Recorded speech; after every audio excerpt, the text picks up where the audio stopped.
Assalamualaikum warahmatullahi wabarakatuh. Alhamdulillah wassalatu wassalamu ala Rasulillah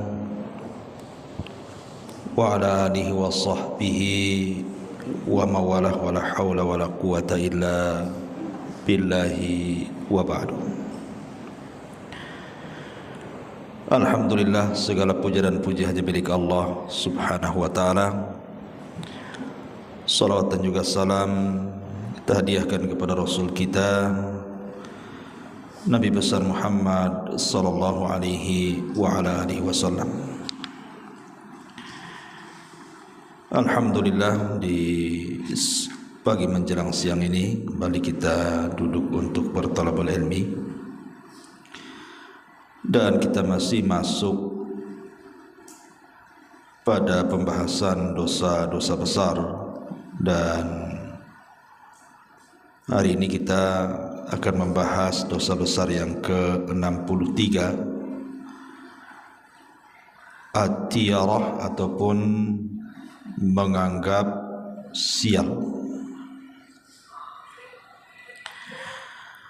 Di sini Al-Imam Az-Zahabi rahimahullahu ta'ala membawakan dua dalil tentang bahayanya menganggap sial, dan itu bagian daripada dosa-dosa besar. Kita baca hadisnya baru kita terangkan. Disebutkan dari Salamah Ibn Khulai dari Isa bin Asim dari Zir dari Abdullah, maksudnya Abdullah ibn Mas'ud radhiyallahu anhu, dia berkata, Nabi sallallahu alaihi wasallam bersabda, at-tiyaratu minasyirki wa ma minna illa walakinnallaha yudhibuhu bitawakkuli. Tiyarah itu termasuk kesyirikan. Tidak ada seorang pun di antara kami melainkan pernah terlintas di dalam benak pikirannya, maksudnya mengarah kepada tiara, akan tetapi Allah menghilangkannya dengan menguatkan tawakal.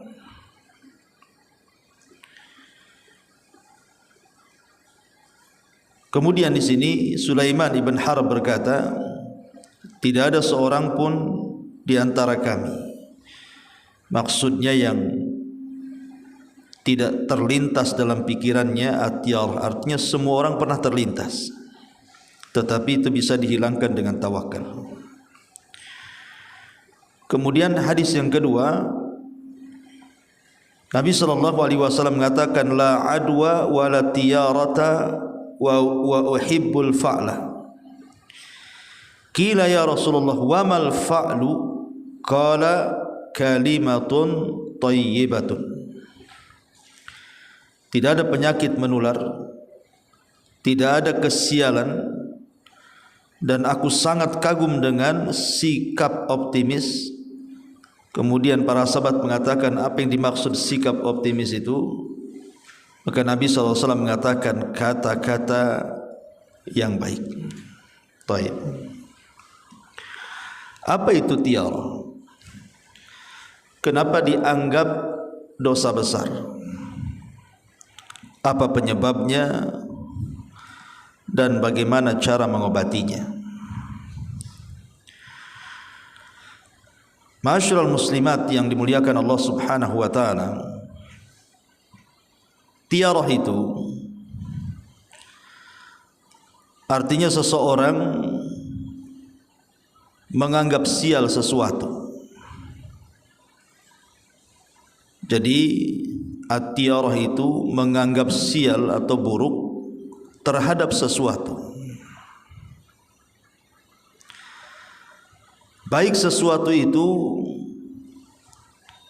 berupa sesuatu yang mungkin dilihat, seperti ibu melihat burung di malam hari, melihat anjing hitam, melihat ular, atau binatang-binatang yang lainnya, kemudian terpikir, wah akan terjadi sesuatu nih.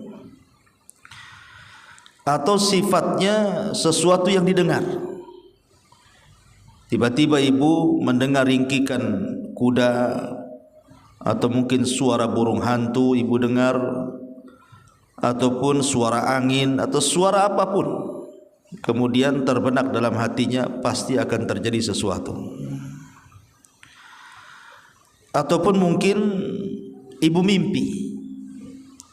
Mungkin ibu mimpi buruk, sehingga setelah mimpinya itu kepikiran, jangan-jangan. Atau bisa saja kemudian kesialan itu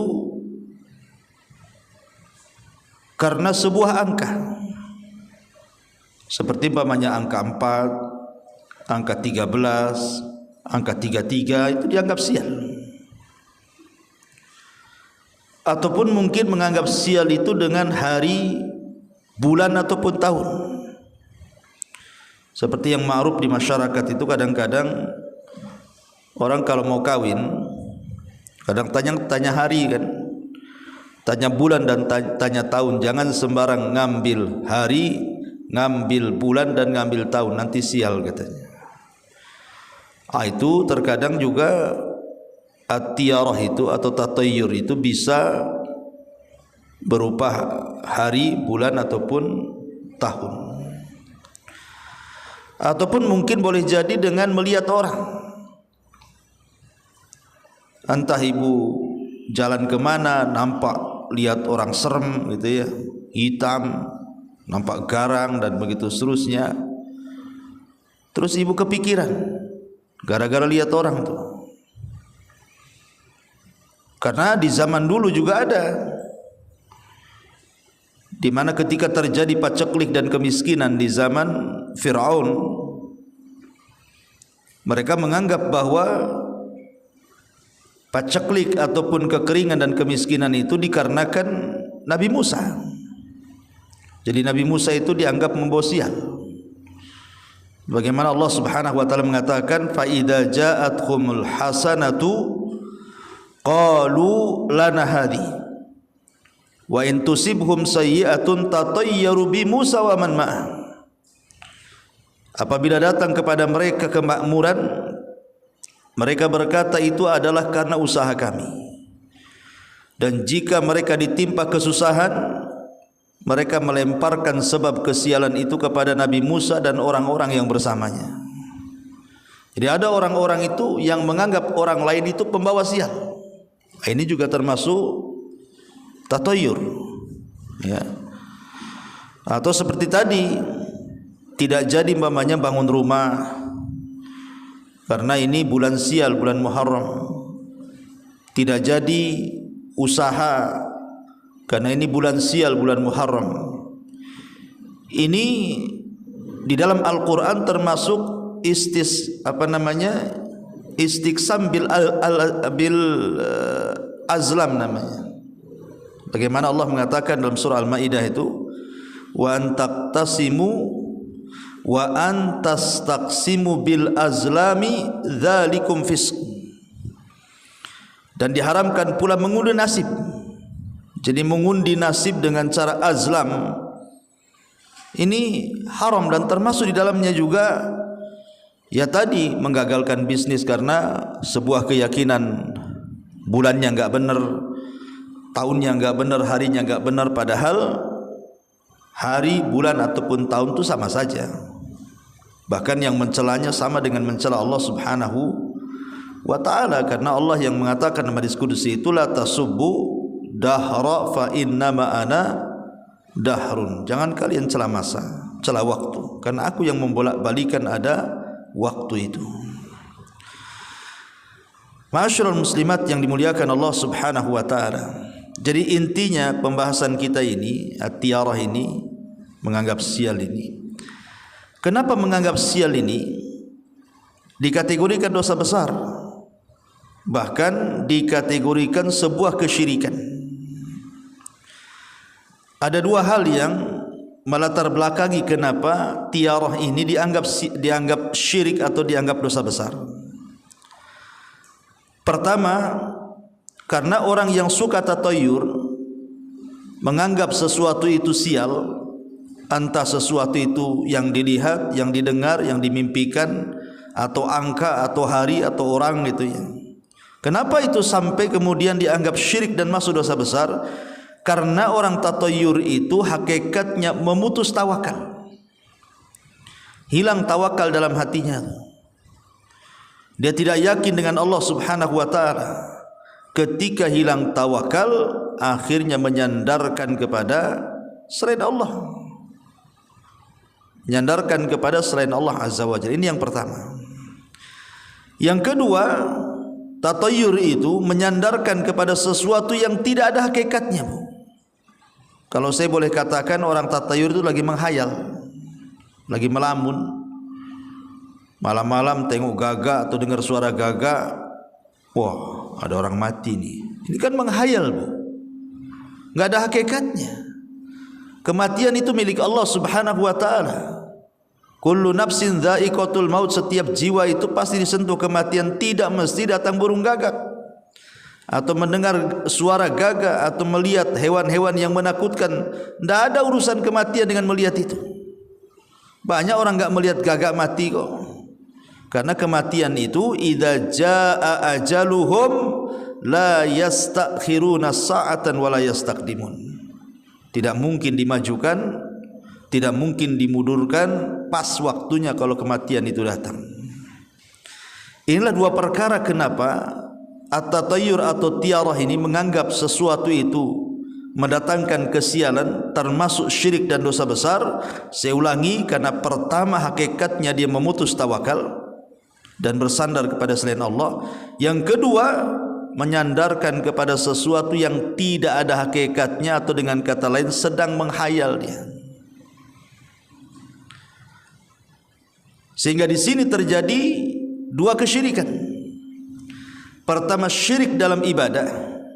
Yang kedua, syirik dalam isti'anah. Syirik dalam ibadah karena kita tahu bahwa tidak boleh seseorang itu melakukan sesuatu amalan kecuali karena Allah Subhanahu wa ta'ala.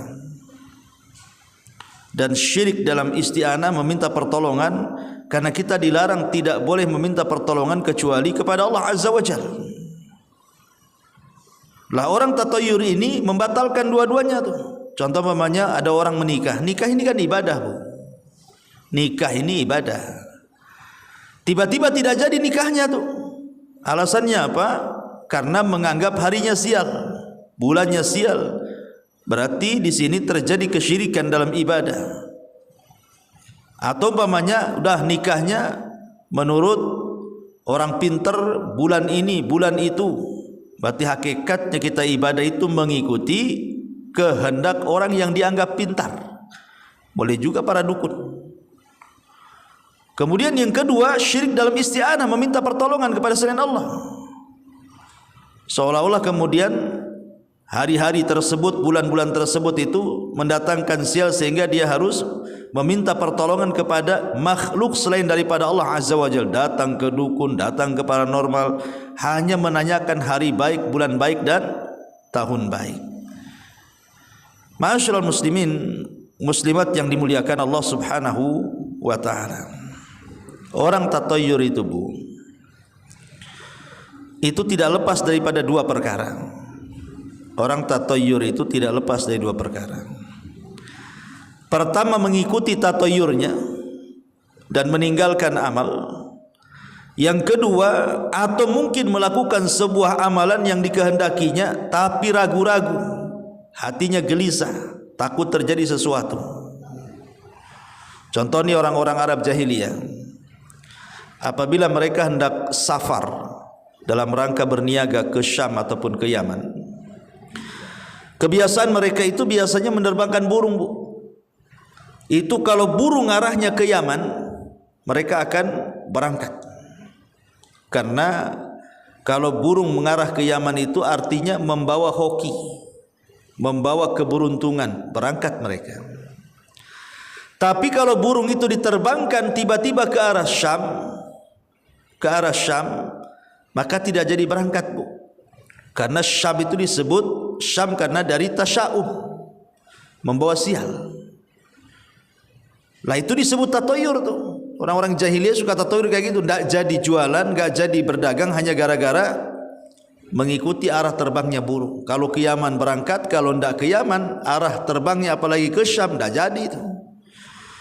Makanya orang-orang tatoyur itu bisa saja kemudian dia membatalkan amalan, tidak jadi dagang, itu kan membatalkan amalan kan, ya, tidak jadi dagang, akhirnya dia mengikuti tatoyurnya, mengikuti burung yang diterbangkannya itu. Ataupun dia maksa, nggak apa-apalah burung arah ke Syam, saya berangkat aja lah. Kalaupun dia melakukan amalan, pasti ada ragu-ragu tuh, pasti ada hal-hal yang menggelisahkan bagi dia, takut terjadi ini itu dan lain sebagainya. Nah, inilah kondisi orang tatoyur, dan ini bisa melemahkan tauhid, mengurangi kesempurnaan tauhid. Ma'asyiral muslimat yang dimuliakan Allah Azza wa Jalla. Lalu apa penyebabnya? Kenapa orang itu bisa tatoyur? Kenapa orang itu bisa menganggap sial? Pertama, karena dha'ful iman. Karena imannya kurang, tauhidnya itu kurang mantap. Sehingga para ulama mengatakan man dha'ufa imanuhu aktsaruhum tasya'uman wa tiyaratan. Barang siapa yang lemah imannya, maka biasanya lebih banyak masuk ke tasya'um dan tiarah, menganggap apa saja dianggap sial bagi dia. Itu karena kurang iman alias tauhidnya kurang mantap. Yang kedua, kurang tawakal. Sebab kalau tawakal itu, nggak mungkin orang tawakal itu akan terkena penyakit tiarah orang tawakal itu. Karena yakin bahwa semua yang terjadi di alam semesta ini atas kehendak Allah. Mau itu kejadian baik, mau itu kejadian buruk, semua datang dari Allah Subhanahu wa ta'ala. Karena Allah yang mengatakan kul innal amra kullahu lillah, katakan ya Muhammad, semua urusan itu milik Allah Azza wa Jalla. Maka penyebab yang kedua kenapa orang bisa tatoyur itu karena kurang tawakal. Kemudian yang ketiga, kurang isti'adzah, kurang meminta pertolongan kepada Allah Subhanahu wa ta'ala atau perlindungan kepada Allah Azza wa Jalla. Karena asal daripada tiarah menganggap sial itu sebenarnya waswas, bu, waswas dari syaitan. Apabila kita terkena waswas dengan tiarah tadi, segeralah isti'adzah, meminta perlindungan kepada Allah Subhanahu wa ta'ala. Ataupun mungkin yang keempat, sebab terjadinya tiarah itu karena kurang banyak doa, kurang banyak berdoa kepada Allah Azza wa Jalla. Padahal ada doa yang diajarkan kepada kita apabila terjadi dalam hati kita itu menganggap sesuatu itu sial. Pamannya ibu bermimpi mimpi buruk, kepikiranlah mimpinya itu. Ada apa ya? Apa ya yang akan terjadi? Kok aneh mimpi saya ini udah beberapa hari ke belakang ini. Ya. Ini kalau sudah seperti ini, langsung berdoa kepada Allah Azza wa Jal. Apa doanya? Allahumma la khaira illa khairuka, wa la tayra illa tayruka, wa la ilaha ghairuka. Ya Allah, tidak ada kebaikan kecuali kebaikan, dan tidak ada kesialan kecuali kesialan, dan tiada sesembahan kecuali Engkau yang berhak disembah. Ataupun berdoa, Allahumma la ya'ti bil hasanati illa anta, wa la yadhhabu bis sayyiati illa anta, wa la haula wa la quwwata illa billah. Ya Allah, sesungguhnya tidaklah ada kebaikan kecuali datang dari Kamu, tidak pula terhilangkan keburukan kecuali Engkau yang menghilangkannya, dan tidak ada daya dan kekuatan kecuali milik Allah Subhanahu wa ta'ala. Ya. Karena kalau kita banyak berdoa, bu, apalagi berprasangka baik, maka Allah Subhanahu wa ta'ala akan berbuat baik kepada kita. Kenapa? Karena Rasul mengatakan dalam hadis qudsinya, ana inda dhanni abdi bi faman dhanna bi khairan falahu.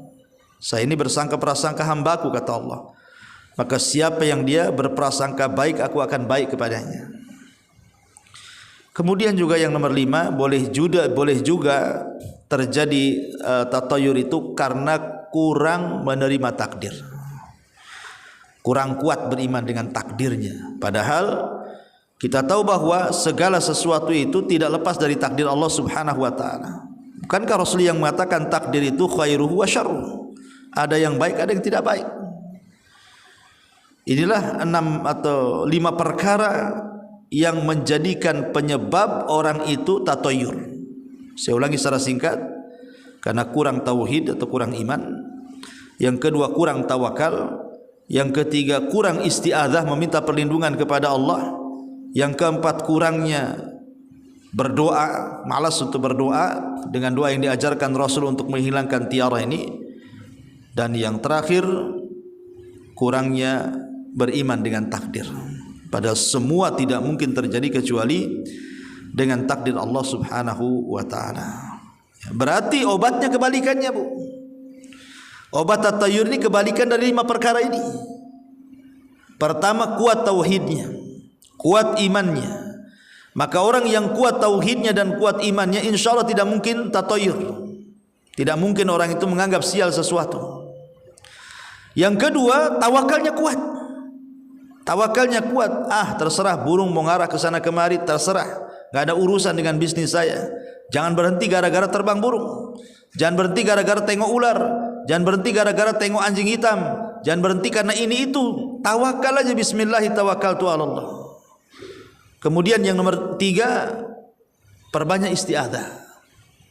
Karena saya tadi katakan bahwa tiarah ini was-was dari syaitan, dan kita bisa beristi'adzah, meminta perlindungan kepada Allah dari was-was syaitan berupa tiarah ini. Ataupun mungkin dengan banyak berdoa. Doa yang diajarkan ini, doa yang diajarkan Nabi SAW, barang siapa yang tiarah mengurungkan dia dari hajatnya, maka ia telah berbuat syirik. Para sahabat bertanya, wahai Rasul, lalu apa kafarahnya? Apa doanya? Maka Rasul SAW mengatakan, Allahumma la khaira illa khairuka, wa la tayra illa tayruka, wa la ilaha ghairuka. Barang siapa yang tiarah mengurungkan diri dari hajatnya, maka ia telah berbuat syirik. Para sahabat bertanya, wahai Rasul, apa kafarahnya? Maka Rasul mengatakan, hendaklah berdoa, ya Allah, tiada kebaikan kecuali kebaikanmu, dan tiada kesialan kecuali kesialanmu, dan tiada sesembahan kecuali dirimu, ya Allah. Inilah cara mengobati tiarah tadi. Taib. Ma'asyiral muslimat yang dimuliakan Allah Subhanahu wa taala. Kita lihat sedikit fenomena di masyarakat tentang tiarah atau contoh-contoh tiarah di masyarakat. Ma'asyiral muslimat yang dimuliakan Allah Subhanahu wa taala, saya mencontek penelitian yang dilakukan oleh Ustaz Abdullah Zain hafizahullah taala. Beliau memberikan beberapa poin saat penelitiannya di mana masyarakat itu suka tiarah itu. Yang pertama, menganggap sial angka 13 dan 4. Masuk pesawat angkanya dari 11, 12, 14, seat ke-13 yang enggak ada. Kenapa? Itu kursi sial. Ataupun dari 1, 2, 3, 5, 4-nya kemana ini? Enggak dicantumkan karena itu angka sial. Kemudian yang kedua, menganggap sial bila suami mengikat handuk di leher saat istri lagi hamil katanya. Alasannya apa? Nanti ari-ari bisa ngekat leher bayi katanya. Betul tak tuh? Ya ndak betul lah, Bu. Namanya tiarah, ya. Masa gara-gara suami ngikat handuk di leher tiba-tiba anaknya hari-hari ngikat ke leher dia pula? Apa hubungannya kan itu? Ataupun yang nomor 3, gadis duduk di depan pintu susah jodoh katanya. Justru kalau menurut saya, kalau gadis depan pintu itu cepat jodohnya dilihat orang. Si lewat nengok lagi orang, lewat nengok lagi, cepatlah jodohnya. Kemudian yang nomor 4, ada burung gagak hinggap sehingga dianggap ada orang mati. Tadi sudah saya jelaskan kematian itu milik Allah. Tidak ada hubungan dengan burung. Burung tidak bisa nyabut nyawa. Kemudian yang nomor 5, gerimis disertai panas. Matahari muncul tapi kok ada hujan. Itu. Kan ada itu biasanya hujan tapi panas. Ada apa ini? Nah, katanya ada setan melahirkan anak katanya. Gimana ceritanya setan melahirkan anak ini? Kemudian yang nomor 6, ada anak lahir pas azan maghrib lagi. Jadi kalau ada anak lahir pas azan maghrib, biasanya nanti matinya diterkam harimau katanya. Ini kan aneh gitu ya. Kemudian nomor 7, tidak boleh cium tangan anak kecil, nanti jadi pengemis katanya. Jadi ibu kalau ada anak-anak kecil gitu, jangan suka cium-cium tangan dia, nanti anak ini besar jadi pengemis katanya. Lah, mana ada? Justru kita harus mencium anak itu sayang, karena sayangnya kita kepada anak-anak kan.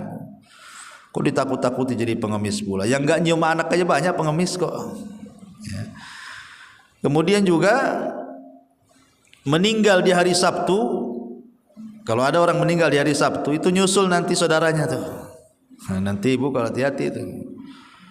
Kalau saudara ibu meninggal hari Sabtu, siap-siap ibu nyusul katanya. Nah, ini kan tatoyur bu, mana ada kayak gitu. Ya. Kemudian angka lahir pada tanggal lahir sama dengan orang tuanya. Jadi kalau seandainya anaknya lahir, kok tanggalnya sama dengan ibunya.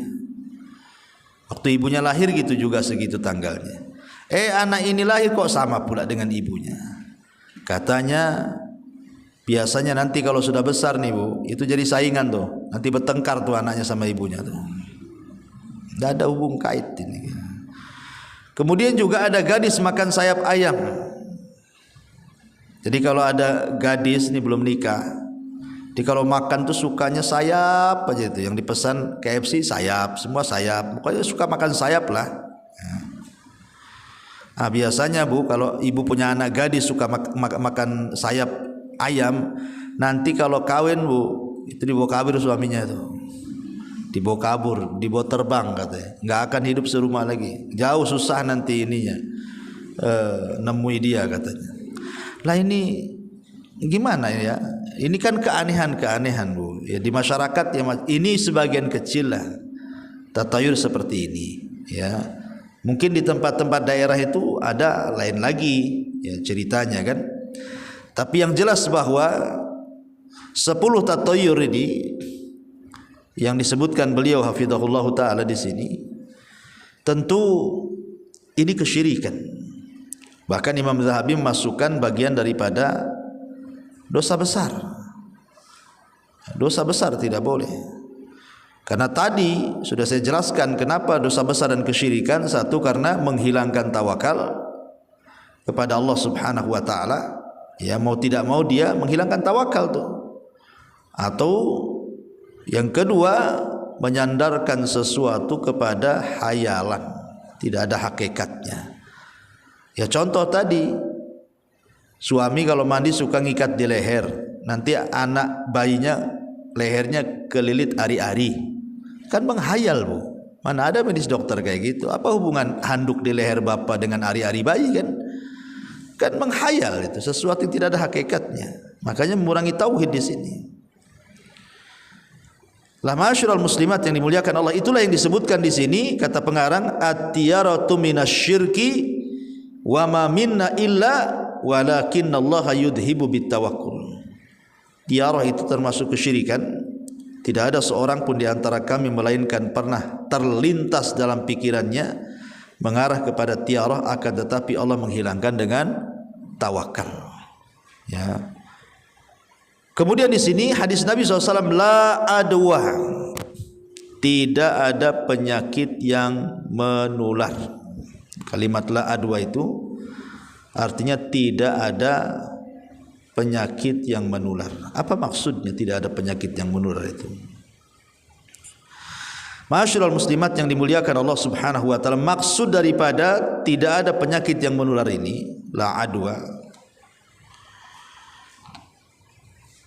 Karena begini bu, di masyarakat itu ada orang yang menganggap bahwa penyakit itu menular dengan zatnya,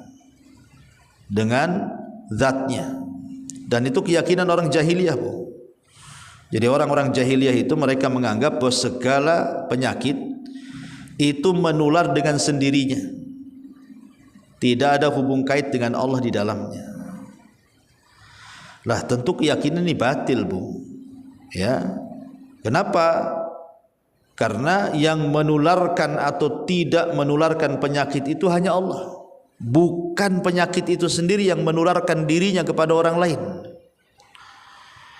Makanya kalau kita katakan ada nggak penyakit menular? Nggak ada penyakit menular itu. Kalaupun seandainya dia nempel ke orang lain, itu karena takdir. Bukan karena zat penyakitnya yang menularkan kepada orang lain, bukan. Kalaupun terjadi umpamanya orang ini sehat semua, ketika ibu masuk flu, tiba-tiba flu semua, itu sudah takdir Allah yang menularkan, bukan penyakitnya yang menularkan. Ini makna la adwa di sini.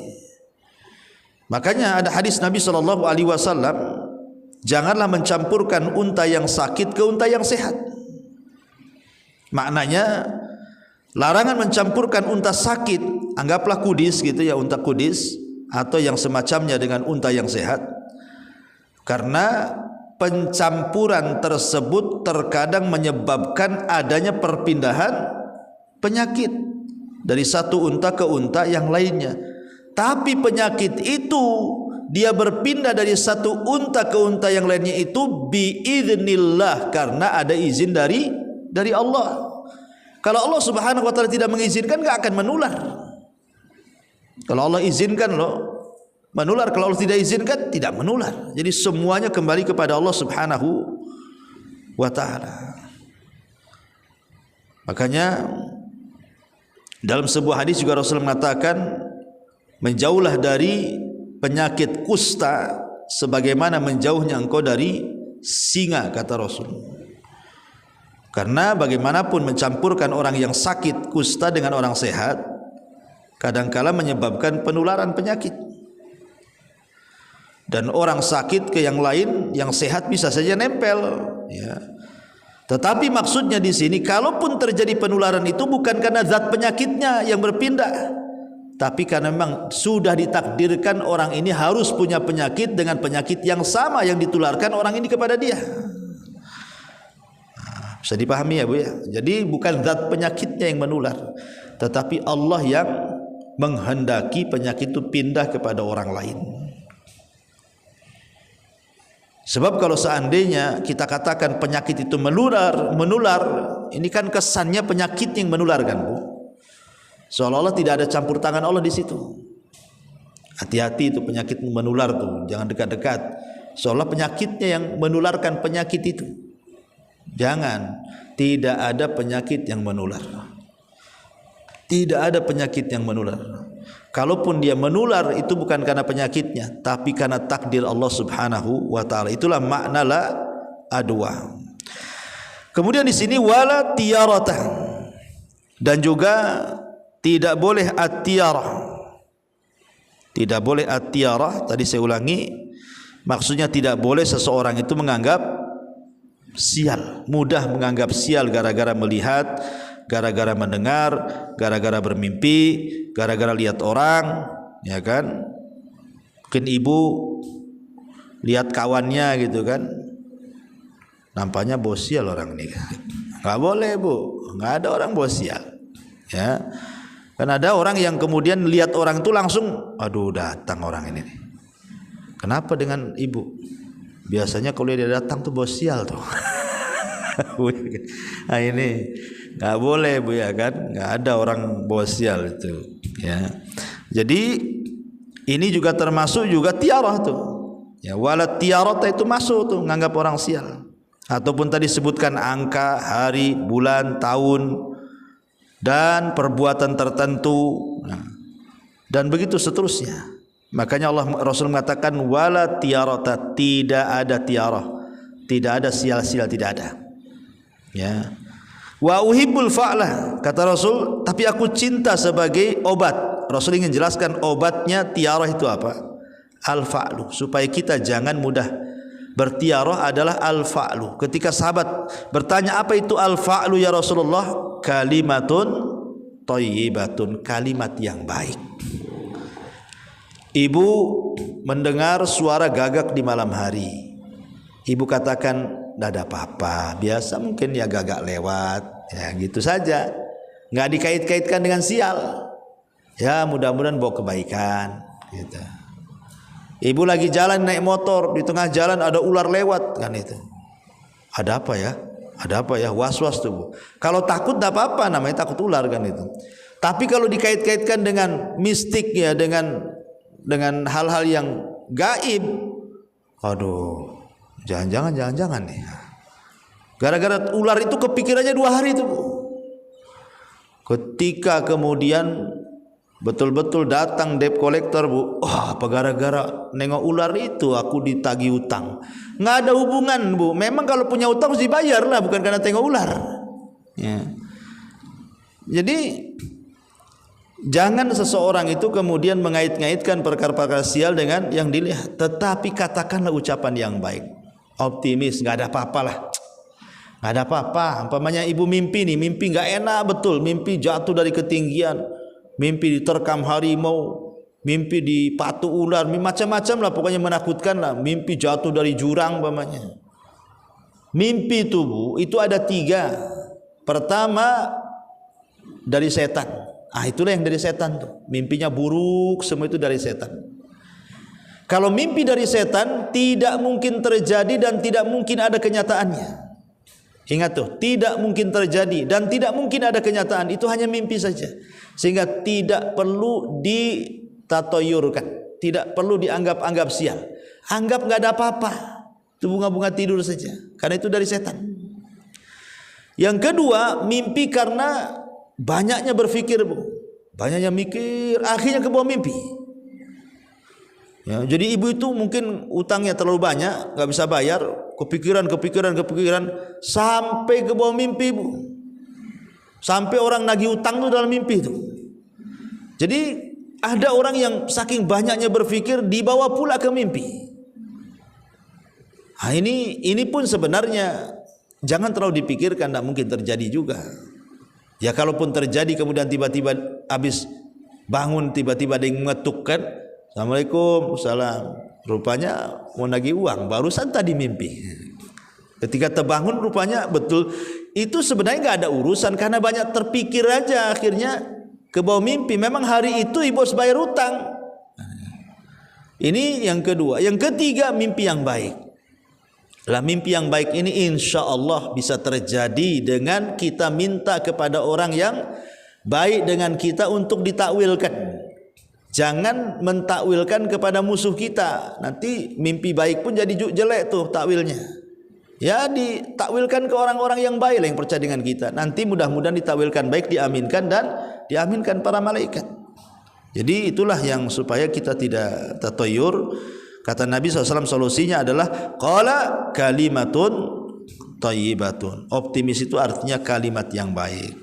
Jangan sampai kemudian dikait-kaitkan dengan perkara yang lainnya. Masyaallah muslimat yang dimuliakan Allah Subhanahu wa taala, inilah di antara bentuk-bentuk tatoyur. Dan tadi saya katakan bahwa sebenarnya tatoyur itu bukan hanya terjadi di zaman sekarang saja ya. Di zaman jahiliyah sudah ada. Bahkan jauh sebelum zaman jahiliyah sudah ada. Seperti saya contohkan pamannya surah Al-A'raf ayat 131 yang menceritakan tentang kisah Nabi Musa yang saya sebut tadi kan.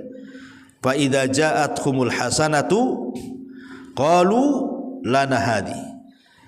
Apabila datang kepada mereka kemakmuran, mereka berkata itu usaha kami katanya.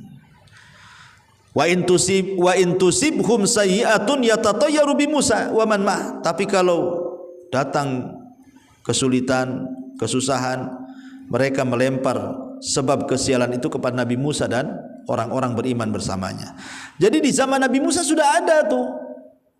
Kemudian masuk era Nabi SAW di zaman jahiliyah. Lebih parah lagi, ya tadi contohnya orang jahiliyah itu kalau mau berniaga harus terbangkan burung. Kalau burungnya ke arah Yaman berangkat mereka. Tapi kalau burungnya ke arah Syam nggak akan berangkat mereka, karena Syam itu dianggap Syam karena dari tasyaum. Tasyaum itu artinya sial. Ya, dianggap sial kalau burung ke arahnya ke Syam itu. Maka orang jahiliyah kalau mau berangkat kok burungnya ke arah Syam nggak berhenti, dia nggak mau lagi. Takut bawa sial, takut tidak bawa untung dan begitu seterusnya. Begitu juga Allah mengatakan dalam surah An-Nisa ayat 79, qalu inna tatayyarna bikum la illam tantahu lanarjumannakum wa la yamassanakum minna adzabun alim. Mereka menjawab, sesungguhnya kami bernasib malang atau sial karena kamu, ya. Sesungguhnya jika kamu tidak berhenti menyeru kami, niscaya kami akan merajam kamu dan kamu pasti akan mendapatkan siksa yang pedih dari kami. Nah, itu di zaman jahiliyah. Kemudian tatayur sampai sekarang berkembang. Ya, kalau dulu kan burung saja, kalau dulu orang saja. Ah, sekarang mulai berkembang tuh. Ya, ya seperti tadi, ibu malam-malam tiba-tiba tengok gorden goyang-goyang. Ah, ada apa ya? Kok gorden tuh goyang-goyang? Ya, padahal saya selama 10 tahun di sini tak nampak gorden itu goyang-goyang. Ah, rupanya ibu lupa nutup jendela, di angin masuk. Tapi karena lupa akhirnya dah prasangkanya kemana-mana, Bu. Gara-gara goyangan gorden itu ditakwilkan macam-macam tuh. Ada apa ya? Ada apa ya? Akhirnya enggak tenang hidupnya. Ya terserah gorden lah, mau goyang-goyang terserah dia lah kan, Bu. Ngapain pula sibuk kan itu. Kemudian berkembang kepada angka tadi. Angka-angka 4, 13, 33, apalah salahnya angka tuh? Kenapa disial-sialkan? Kemudian berkembang lagi ke masalah mimpi, berkembang lagi ke masalah apa namanya tadi, sesuatu yang didengar, sesuatu yang dilihat. Pokoknya di masyarakat tuh aneh-aneh tuh. Aneh-aneh, bahkan motong kuku saja itu kalau malam-malam itu sama orang tua dulu ndak boleh tuh kalau di kampung tuh. Nggak tahu masalahnya apa, ya dibilang pamali katanya. Nah, kalau motong kuku itu ya siang-siang, jangan malam-malam. Kalau malam-malam tuh pamali katanya. Itu orang Jawa Barat tuh. Pamalinya apa saya tak tahu kan. Ya. Kemudian macam-macam lah. Intinya bahwa kenapa tiarah itu dianggap kesyirikan? Ya tadi, karena menghilangkan tawakal dan menyandarkan kepada sesuatu yang tidak ada hakikatnya. Dan sementara tauhid itu harus menguatkan tawakal dan tidak menghayal, harus menyandarkan diri kepada Allah Subhanahu wa taala. Wallahu a'lam bishawab. Ini yang bisa saya sampaikan. Untuk lebih lanjut Ibu bisa baca sendiri syarahnya, sangat bagus sekali syarah Syekh Ibnu Utsaimin rahimahullah taala. Taib sampai di sini. Silakan kalau yang bertanya.